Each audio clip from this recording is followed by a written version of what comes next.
የፋኖ ኃይሎች በባህር ዳር በከባድ መሳሪያ የታገዘ ጥቃት መፈጸማቸውን አስታወቁ። በባህር ዳር ከተማ እየተደረገ የሚገኘው የምክክር ኮሚሽኑ ስብሰባም ሳይስተጓጎል እንዳልቀረ እየተነገረ ነው። ዝርዝሩን ይዘናል። በሌላ በኩል ውጊያ ሜዳ ላይ የተሰዋው ጀነራል ስርዓተ ቀብሩ ተፈጽሟል። ይህንን በተመለከተም አዲስ መረጃ ተሰምቷል። የምታደምጡት ይሆናል። ሰላም ጤና ይስጥልን። በመላው የዓለም ክፍል ሆናችሁ ዝግጅታችንን የምትከታተሉ ክቡራትና ክቡራን የኢትዮስ ሚዲያ ቤተሰቦች እንደምን ቆያችሁ? እነሆ ከተለያዩ ታማኝ መረጃ ምንጮች የደረሱንን አዳዲስ መረጃዎች ይዘን ቀርበናል። ለቻናላችን አዲስ የሆናችሁ ካላችሁ ሰብስክራይብ አድርጉ። ቪዲዮውንም ላይክና ሼር በማድረግ እንድትጀምሩ በትህትና እንጠይቃለን። በቀጥታ ወደ መረጃዎቹ አለፍን። እስከ መጨረሻው ተከታተሉን። ገዢው የብልጽግናው አገዛዝ በአማራ ክልል ከሚያዝያ 1 2017 ዓ.ም ጀምሮ ለአንድ ወር የሚቆይ የተለየ ያለውን ወታደራዊ ዘመቻ ለማካሄድ በክልሉ የሚገኙ ሁሉም ወታደራዊ እዞች ዝግጁ እንዲሆኑ ትዕዛዝ መስጠቱን ወታደራዊ ምንጮች ጠቁመዋል። ይህንን ተከትሎ ሌትናንት ጀነራል መሐመድ ተሰማ እዛቸው በሚንቀሳቀስበት የጎጃምና የደቡብ ጎንደር ቀጠና ላይ ከመጪው ወር ጀምሮ ጥብቅ እርምጃ እንደሚወሰድ ለእዙ የበታች አመራሮች አሳውቀዋል ተብሏል። አማራን ዱላ እንኳን እንዳይዝ አድርገን ትጥቅ እናስፈተዋለን በሚል ንግግራቸው የሚታወቁት የምስራቅ እዝ አዛዡ ሌትናንት ጀነራል መሐመድ ተሰማ በብር ሸለቆ ካሉ ከሌሎች የምስራቅ እዝ የበታች አመራሮች ጋር በአካል እንዲሁም በገረባሳና በሐረር ወታደራዊ ጣቢያዎች ላይ ከሚገኙ አመራሮች ጋር ደግሞ በፕላዝማ ባደረጉት ዝግ ስብሰባ የአየር ኃይሉን ጀግንነት በመጠቀም ምስራቅ እዝ በሰፊው በሚንቀሳቀስባቸው የጎጃምና የደቡብ ጎንደር ቀጠናዎች ላይ ጥብቅ ዘመቻ ሊካሄድ መሆኑን ጠቁመው ለዚህ ደግሞ ብርቱ ዝግጅት እንዲደረግ መመሪያ ሰጥተዋል ሲሉ የመረጃው ምንጮች ጠቁመዋል። ከጠቅላይ ኤታማዦር ሹሙና ከጠቅላይ ሚኒስትሩ ቢሮ መጣ የተባለው ትዕዛዝ በሌትናንት ጀነራል መሐመድ ተሰማ ለሚመራው ምስራቅ እዝ ብቻ ሳይሆን በአማራ ክልል ለሚገኙ ስድስቱም እዞች ነው ሲሉ የገለጹት ምንጮቻችን፣ ስለሆነም ከመጪው ሚያዝያ ወር ጀምሮ ድሮንን ጨምሮ በአየር ኃይሉ ሙሉ አቅም በመታገዝ የተጠናከረ ዘመቻ ለማካሄድ እቅድ ተይዟል ብለዋል። ዘመቻው ይቆያል የተባለው ለአንድ ወር ሲሆን ለዚህም ያግዛሉ የተባሉ ወታደራዊ ትጥቆችና ተተኳሾች ከውጭ ተገዝተው ወደ ሀገር ቤት እየገቡ መሆናቸው ተጠቁሟል። ከሰሞኑ መነሻውን ኢስታንቡል ቱርክ ያደረገ ኤ400 የተባለ መጠሪያ ያለው የቱርክ ጦር አውሮፕላን በተከታታይ በረራዎች የድሮን ተተኳሽን ጨምሮ የሌሎች ከባባድ መሳሪያዎች ተተኳሽን አዲስ አበባ በሚገኘው ቦሌ ዓለም አቀፍ አየር ማረፊያ ማራገፉን የዓይን እማኞችን ዋቢ በማድረግ መዘገቡ አይዘነጋም። ይህ ወታደራዊ የጦር አውሮፕላን በቦሌ ዓለም አቀፍ አየር ማረፊያ ያራገፈው የከባድ መሳሪያ ተተኳሽ በተሽከርካሪ ተጭኖ ወደ ደብረ ዘይት አየር ኃይል ግቢ መጓጓዙንም ምንጮቻችን አክለው ገልጸዋል። መዋሸትና ማጨበረበርን፣ ንጹሐንን በአሰቃቂ ሁኔታ መግደልና ማፈናቀልን፣ ጽንፈኝነትንና ጦረኝነትን መለያቸው ያደረጉት ያገዛዙ አዛዥ በጠቅላይ ኢታማዦር ሹሙ ቢሮ በኩል ከቀጣይ ወር ጀምሮ የተለየ ዘመቻ እንዲካሄድ ስምሪት የሰጡት ምናልባት ከፋኖ ጋር ድርድር ቢጀመር እንኳን የመደራደር አቅምን ለማሳደግና ጠላት ያሉትን ቡድን ኃይል ለማሳጣት አስበው ነው ሲሉ ወታደራዊ ምንጮች ጠቁመዋል። የብልጽግናው አገዛዝ በሕግ ማስከበር ስም በአማራ ሕዝብ ላይ በከፈተው ጦርነት ደቡብ እዝ፣ ምስራቅ እዝ፣ ሰሜን ምስራቅ እዝ፣ ሰሜን ምዕራብ እዝ፣ ማዕከላዊና ስምንተኛ እዝን ከነሙሉ ሜካናይዝድ ክፍላቸው ያሳተፈ ሲሆን ከዚህ በተጨማሪ አየር ኃይልና አየር ወለድ ኮማንዶ ኃይል እንዲሁም ባህር ኃይልን ጨምሮ በአማራ ሕዝብ ላይ በከፈተው ጦርነት ተሳታፊ አድርጓቸዋል። አገዛዙ በትጥቅ ማስፈታት ስም ለአጭር ጊዜ ያጠናቅቃለሁ በሚል ይሄን ሁሉ ጦርና የጦር መሳሪያ ይዞ የከፈተው ጦርነት ሳምንታት በሳምንታት እየተተኩ ወራትን እየወለዱ ሁለተኛ ዓመቱን ሊያስቆጥር ጥቂት ቀናቶች ብቻ ቀርተውታል። በተመሳሳይ ጦርነቱ ሲጀመር ውስንና ተራ የጦር መሳሪያዎችን ታጥቆ የነበረው የፋኖ ኃይል ካገዛዙ ወታደሮች እየማረከ በአሁኑ ሰዓት ባያሌ የሰው ኃይል የተዋቀረና እስከ አጭር ርቀት ተወርዋሪ ከባባድ መሳሪያዎች የታጠቀ ግዙፍ ኃይል ሆኗል። በአማራ ክልል የተለያዩ አካባቢዎች በአገዛዙ ጦርና በፋኖ ኃይሎች መካከል የሚደረገው ውጊያ ቀጥሏል። የአማራ ፋኖ በጎጃም በባህር ዳር ከተማ 2 አካባቢዎች ጥቃት መፈጸሙን ሲገልጽ፣ አገዛዙ በበኩሉ በከተማዋ የሀገራዊ ምክክር አጀንዳ ማሰባሰብ መድረክ ለሁለተኛ ቀን ቀጥሏል ሲል አስታውቋል። አገዛዙ ያቋቋመውና በብዙ የፖለቲካ ኃይሎች ቅቡልነት የተነፈገው ሀገራዊ ምክክር ኮሚሽን አዘጋጀው የተባለው የአጀንዳ ማሰባሰብ መድረክ በባህር ዳር ከተማ ለሁለተኛ ቀን እየተደረገ መሆኑ ታውቋል። በዚህም ኮሚሽኑ ያዘጋጃቸው መድረኮች በሚደረጉባቸው የባህር ዳር ስቴዲየም አካባቢዎችና የስራ አመራር ኢንስቲትዩት አካባቢ ጥቃት መፈጸሙን ያስታወቀው ደግሞ የአማራ ፋኖ በጎጃም ነው። በዚህም ቆላ ጽዮን ማርያም ቀበሌ 11 ስራ አመራር መሰብሰቢያ አካባቢ ሲሰበሰቡ በነበሩ ያገዛዙ ካድሬዎች ላይ የሞርተር ጥቃት ተፈጽሞባቸዋል ተብሏል። በተመሳሳይ በከተማዋ የባህር ዳር ስቴዲየም አካባቢ የቦምብ ጥቃት ተፈጽሞ ጥበቃ ላይ የነበሩ ያገዛዙ ወታደሮች የሞትና የአካል ጉዳት ደርሶባቸዋል ብሏል የአማራ ፋኖ በጎጃም። በተመሳሳይ ሰባት አሚት አካባቢ የሞርታር ጥቃት ተፈጽሟል ያለው ተቋሙ፣ ሆኖም በጥቃቱ ስለደረሰው ጉዳት ግን አልተናገረም። በሌላ በኩል በጎጃም ቡሬ ቀጠና ከ80 በላይ የሚሊሻ አባላት ከነሙሉ ትጥቃቸው ፋኖን መቀላቀላቸው ተሰምቷል። በክልሉ በቀጠለው ውጊያ በሰሜን ሸዋ ዞን መርሃቤቴ ቀጠና ለሰዓታት የቆየ ከባድ ውጊያ መደረጉን ለማወቅ ተችሏል።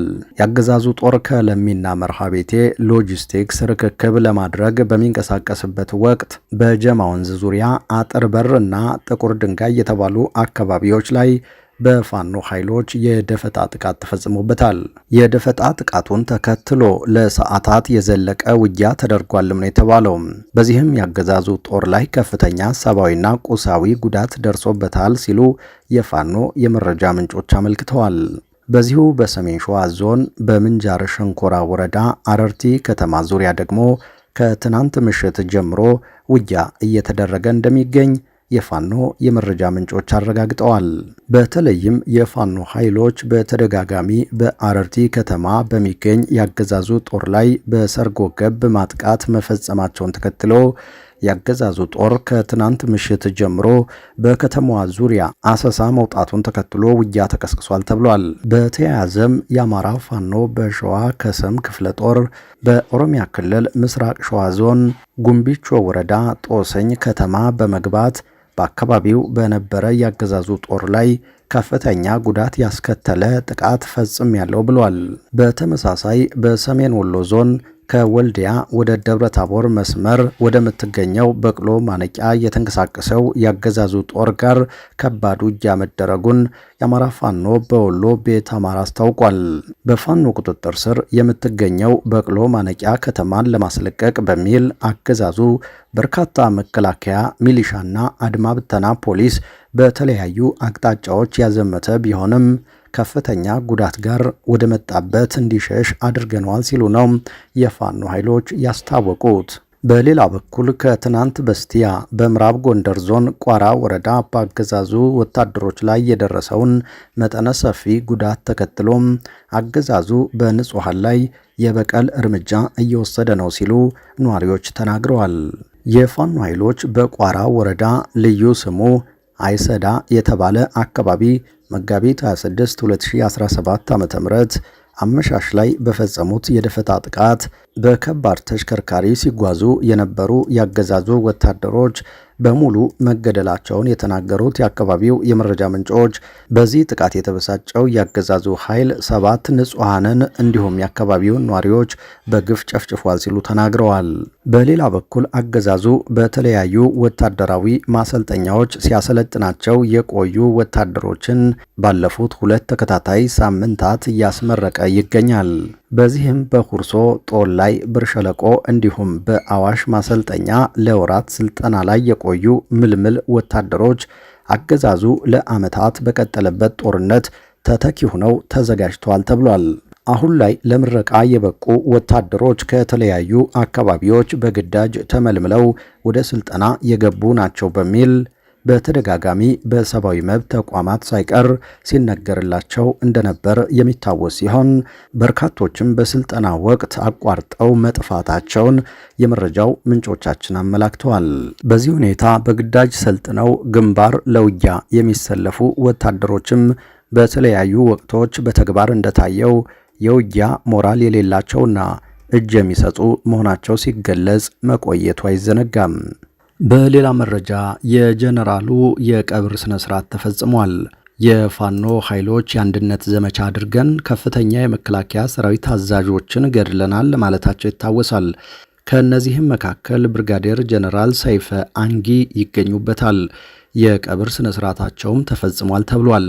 የሀገር ድንበር ያስጠብቃሉ ተብለው በህዝብ ግብር የተማሩ የጦር መኮንኖች በሀገር ውስጥ ጦርነት እየሞቱ ይገኛሉ። አሳዛኙ ነገር ግን እንዲህ መስዋዕት እየከፈሉም የዜና ሽፋን እንኳን አያገኙም። በሌላ መረጃ ጌታቸው ረዳ 4 የህወሓት ስራ አስፈጻሚዎች ባንዳ ብለውኛል ሲሉ ተሰሙ። ትናንት የትግራይ ክልል ጊዜያዊ አስተዳደር ፕሬዝዳንት አቶ ጌታቸው ረዳ ዩኤምዲ ለተባለ ሚዲያ ዘለግ ያለ ቃለ መጠይቅ ሰጥተዋል።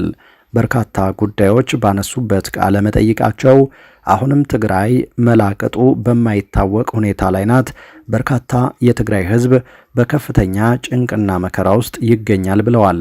በፕሪቶሪያ የሰላም ስምምነት መሰረት ጊዜያዊ አስተዳደሩ ሲመሰረት አብይ ጦርነቱን በመምራት ከፍተኛ ሚና የነበረን 5 ስራ አስፈጻሚዎች ወደ ፕሬዝዳንት የኃላፊነት ቦታ እንዳንመጣ ፍላጎት ነበራቸው ሲሉ አስታውሰዋል። ይህን ሐሳብ እሳቸው ቢቀበሉትም የተቀሩት 4ቱ ስራ አስፈጻሚዎች የጠቅላይ ሚኒስትሩን ሐሳብ ውድቅ ማድረጋቸው ተነግሯል። ጊዜያዊ አስተዳደሩን ለማቋቋም ባላስፈላጊ ክርክር 4 ወራት ፈጅተዋል። በብዙ ውጣ ውረድ መጋቢት 21 2015 ዓ.ም ተቋቁሞ ፕሬዝዳንት ሆኜ መምራት ስጀምር በቀናቱ ውስጥ ባንዳ የሚል ስያሜ ተለጠፈብኝ ሲሉ ተደምጠዋል። አቶ ጌታቸው ረዳም 4ቱ የህወሓት ስራ አስፈጻሚዎች በየ3 ወሩ ለማድረግ የሚፈቀደውን የድርጅቱን ውስጠ ደንብ በመጣስ በየ3 ቀኑ ፍሬ በሌለው ስብሰባ በመጥመድ ከመንግስታዊ ስራ ውጪ እንደሆን አበክረው ሰርተዋል። በዚህ ሁሉ ተማርሬ ኃላፊነቴን በራሴ ፈቃድ መልቀቅ ባለመቻሌ ተናደው እኔን ጨምረው 16 የድርጅቱ ማዕከላዊ ኮሚቴ አባላትን ከሃዲዎች ከጆች በማለት ፈረጀው አላሰራ አሉን ብለዋል። የተቀረውን የህወሓት የሥራ አስፈጻሚ በፕሪቶሪያ የተኩስ ማቆም ስምምነት እንደ ሽንፈት የሚቆጥር በተፈናቃዮች ዕጣ ፋንታ የሚቆምር ጊዜያዊ አስተዳደሩ የተሰጡት ተልእኮዎች እንዳይፈጸም ከላይ እስከታች በእቅድ የሥራ አደናቃፊ ብለውታል አቶ ጌታቸው ለውጥ የማይቀበሉ የተቸከሉ ሲሉ የገለጿቸው የህወሓት 4ቱ ሥራ አስፈጻሚዎች እሳቸው ወደ ጊዜያዊ አስተዳደሩ ፕሬዝዳንት በመጡበት ማግስት የሚሰራ በሌለበት 55 የድርጅቱ ሰዎች በምክትል የሥራ ኃላፊ ደረጃ እንዲሾሙ ፕሮፖዛል እንዳቀረቡላቸው ይህንን ያህል ቁጥር ያለው ሥራ ሳይሰራ ደሞዝ የሚከፈለው አመራር ለመመደብ ቢቸገሩም ከክርክር በኋላም 35ቱን በግድ መመደባቸውን ገልጸዋል።